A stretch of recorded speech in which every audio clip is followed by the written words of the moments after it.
শেষ করে দেন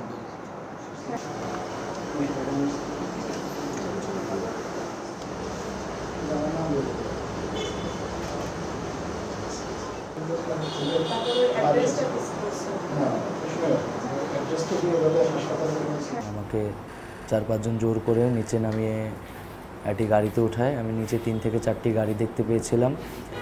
গাড়িগুলা এর মধ্যে একটা পুলিশ বা বিজিবির গাড়ি ছিল। তো গাড়িতে ওঠানোর পর আমাকে 3-4 স্তরে কাপড় দিয়ে আমার চোখ বেঁধে দেওয়া হয়, আমাকে হ্যান্ডকাফ পরানো হয় এবং গাড়িটা 30-40 মিনিটের মতো চলে। পরে আমাকে একটা বাসায় একটা রুমে নিয়ে যাওয়া হয়।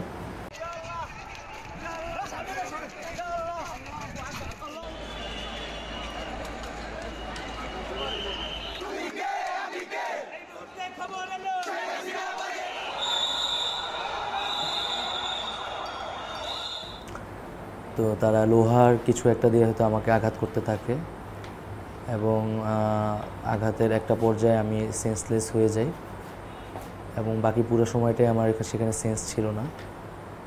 এবং আমি গতকাল সকালে ভোর 4টা থেকে 5টা নাগাদ ঢাকার পূর্বাঞ্চল এলাকায় আমি সেন্স পাই, নিজেকে আর কি দেখতে পারি।